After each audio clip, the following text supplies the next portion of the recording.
ചേർത്തല കണിച്ചുകുളങ്ങര അമ്പലത്തിൽ ഒരു പുഴുക്ക് വഴിപാടുണ്ട്. നമ്മൾ അവിടെ ചെന്ന് അവിടെ ഇരുന്ന് അവിടെ അടുപ്പൊക്കെ ഉണ്ട്. അത് ദേവസ്വം വക ഒരു ഹാളുണ്ട്. ഹാളിൽ അടുപ്പൊക്കെ ഉണ്ട്. അതിൽ നമ്മൾ അടുപ്പൊക്കെ കൂട്ടി പൊങ്കാല പോലെ തന്നെയാണിത്. നമുക്ക് ഓരോ കാര്യങ്ങൾ സാധിക്കാനും അതിന് ദേവിയുടെ അനുഗ്രഹം കിട്ടാനും വേണ്ടി ചെയ്യുന്നതാണ്. ഒരുപാട് ഭക്തജനങ്ങൾ ഇതവിടെ വന്ന് ചെയ്യുന്നുണ്ട് കേട്ടോ. അതിൻ്റെ ഫലം കിട്ടുകയും ചെയ്യും. ദേവി നമുക്ക് അതിൻ്റെ ഫലം തരാറുമുണ്ട്. അപ്പോൾ അരിപ്പൊടി എടുത്തു, ശർക്കര പൊടിയാണ് കേട്ടോ, ശർക്കര പൊടി ഇട്ടു, തേങ്ങ ചിരണ്ടിക്കൊണ്ട് വന്ന് ഇട്ടു. ഇനി പഴമാണ് ഇട്ട് കുഴയ്ക്കുന്നത്, വെള്ളം ചേർക്കത്തില്ല കേട്ടോ.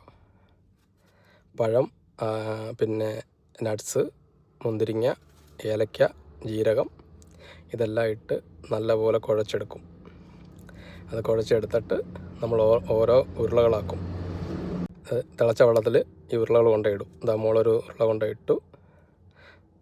എന്താ വൈഫ് അത് കുഴച്ചെടുത്ത ഓരോ ഉരുളകളും ആ തിളച്ച വെള്ളത്തിലിടുകയാണ്.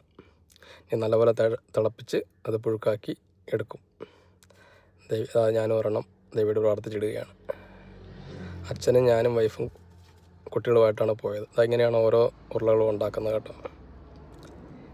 ഇത് തിളച്ച് റെഡിയായി വന്നു കഴിയുമ്പം ഇതിനകത്തുനിന്ന് നമ്മൾ കോരിയെടുക്കും. എന്നിട്ട് ദേവിക്ക് സമർപ്പിക്കും.